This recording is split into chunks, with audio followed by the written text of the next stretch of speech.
बात भगवान राम के जन्म से भी पहले की है, जब भील आदिवासी कबीले के मुखिया अज के घर बेटी पैदा हुई थी। उसका एक नाम श्रमणा और दूसरा नाम शबरी रखा गया। शबरी की माँ इंदुमती उसे खूब प्यार करती थी।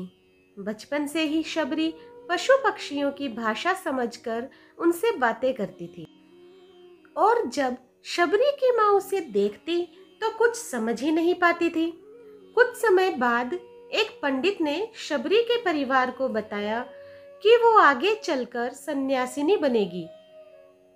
इस बात का पता चलते ही शबरी के पिता ने उसका रिश्ता तय कर दिया। जैसे ही शादी का दिन नजदीक आया, शबरी के घर वालों ने खूब सारी बकरियां और अन्य जानवर घर के पास लाकर बांध दिए। एक दिन शबरी की माँ जब उसके बाल बना रही थी तो उसने माँ से पूछा, इतने सारे जानवर हमारे घर क्यों लाए गए हैं माँ? माँ ने जवाब दिया, बेटी, तुम्हारा विवाह होने वाला है, इसलिए हम लोगों ने इनका इंतजाम बलि के लिए किया है। तुम्हारी शादी के दिन ही बलि प्रथा होगी और फिर इनसे स्वादिष्ट भोजन बनाकर सबको परोसा जाएगा।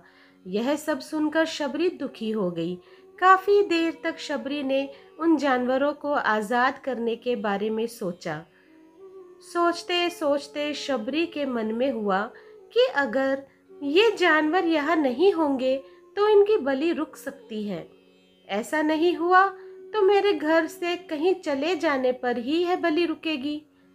जब मैं ही नहीं रहूंगी तब न विवाह होगा और न ही बलि प्रथा। इससे मासूम जानवर भी बच जाएंगे। यही सोच के साथ जानवरों को रखी गई जगह पर शबरी पहुंची।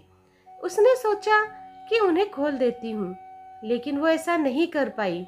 इसके बाद शबरी जंगल की तरफ भागने लगी।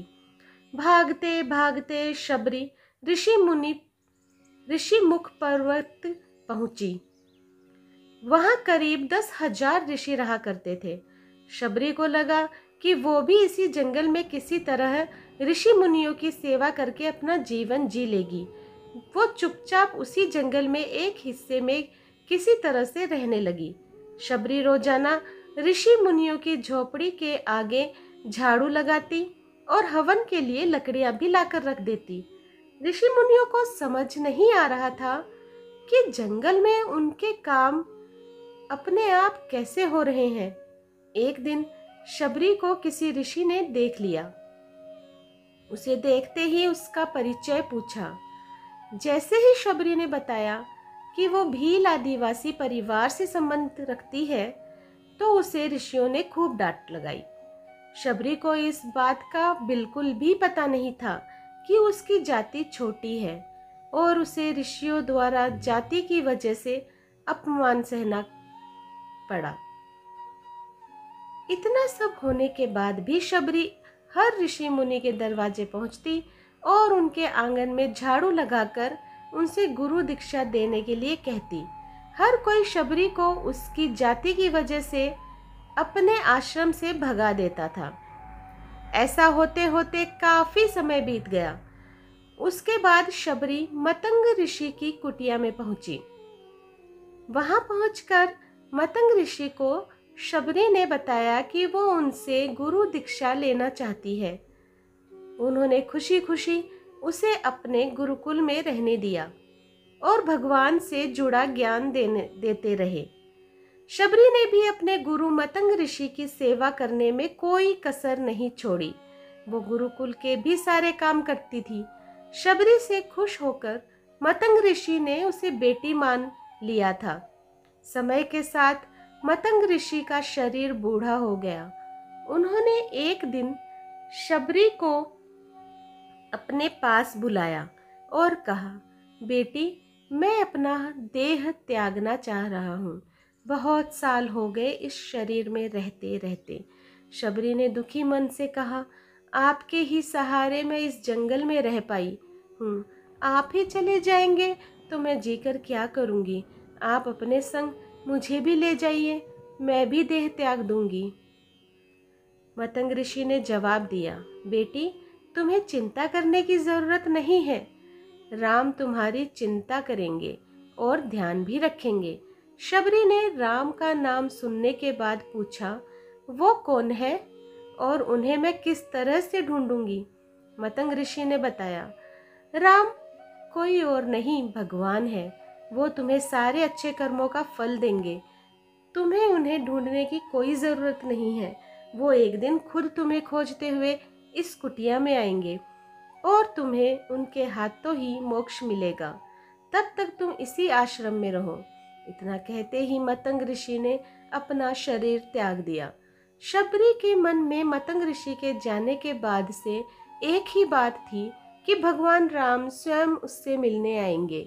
वो रोज भगवान राम से मिलने के लिए बाग से अच्छे अच्छे फूल लाकर पूरा आश्रम सजाती और भगवान के लिए बेर तोड़कर लाती। भगवान के लिए बेर चुनते हुए शबरी उन्हें चख लेती थी ताकि भगवान वो सिर्फ मीठे बेर ही खा सके। रोजाना शबरी इसी तरह भगवान के दर्शन की आस में फूल और बेर इकट्ठा करती रहती थी। इसी तरह इंतजार में कई साल बीत गए। शबरी का शरीर एकदम वृद्ध हो गया।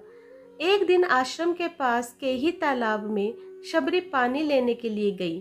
तभी पास के ही एक ऋषि ने उसे अछूत कहते हुए वहां से भागने के लिए कहा और एक पत्थर मार दिया। वो पत्थर जब शबरी को लगा तो उसे चोट लगी और खून बहने लगा। बहते हुए खून की एक बूंद उसी तालाब के पानी में गिर गई। तभी पूरा तालाब का पानी खून में बदल गया। ये सब होता देखकर ऋषि ने शबरी को ही डांटा और कहा कि पापिन, तुम्हारी वजह से पूरा पानी खराब हो गया है।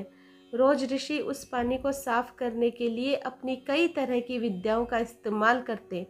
कई सारे जतन करने के बाद भी कुछ नहीं हुआ। फिर उन्होंने गंगा जैसी कई पवित्र नदियों का जल भी उस तालाब में डाला। फिर भी तालाब का पानी साफ नहीं हो पाया और वो खून जैसा ही रहा। कई सालों तक तालाब के पानी को साफ करने की कोशिश के बाद भी कुछ काम नहीं आया तो ऋषि ने थक कर सब कुछ छोड़ दिया। इस घटना के कई सालों के बाद भगवान राम अपनी पत्नी सीता के हरण के बाद उन्हें ढूंढते हुए उसी तालाब के पास पहुंचे। ऋषि मुनियों ने उन्हें पहचान लिया। भगवान को वहां देखकर ऋषियों ने तालाब का पानी साफ करने के लिए भगवान को अपने पैर उसमें डालने के लिए कहा, लेकिन पानी जैसे का तैसा ही था। ऋषि मुनियों ने भगवान से भी कई अन्य जतन करवाए, लेकिन वो पानी जस का तस खून जैसा ही रहा। तब भगवान ने ऋषियों से पानी के रक्त में बदलने की कहानी पूछी। तब ऋषि ने शबरी को पत्थर मारने वाली सारी बात बता दी। उसके बाद कहा कि वो महिला ही अपवित्र है, छोटी जात की है, इसलिए ये सब हुआ है। उसी वक्त भगवान राम ने कहा, ये सब आप लोगों के खराब वचनों से हुआ है।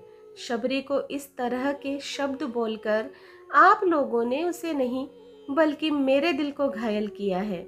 इसी घायल दिल के रक्त का प्रतीक यह तालाब का लाल पानी है। आगे भगवान राम बोले, कहाँ है वो माई? मैं उनसे मिलना चाहता हूँ। तब तक शबरी उसी तालाब के पास पहुँच जाती है। इस दौरान शबरी के पैर को ठोकर लगती है और कुछ घूल उस तालाब में गिर जाती है। तभी सारा पानी साफ हो जाता है। भगवान सबसे कहते हैं कि देखिए, आप लोगों ने क्या कुछ नहीं किया, लेकिन पानी साफ नहीं हो पाया। अभी सिर्फ इनके पैर की थोड़ी सी धूल से ही तालाब का पानी साफ कर दिया। भगवान राम को शबरी पहचान चुकी थी। उन्हें प्रणाम करके शबरी ने कहा, भगवान, आप मेरे साथ कुटिया में चलिए। भगवान भी खुशी खुशी शबरी के साथ चल पड़े। फूलों से शबरी ने भगवान राम का स्वागत किया।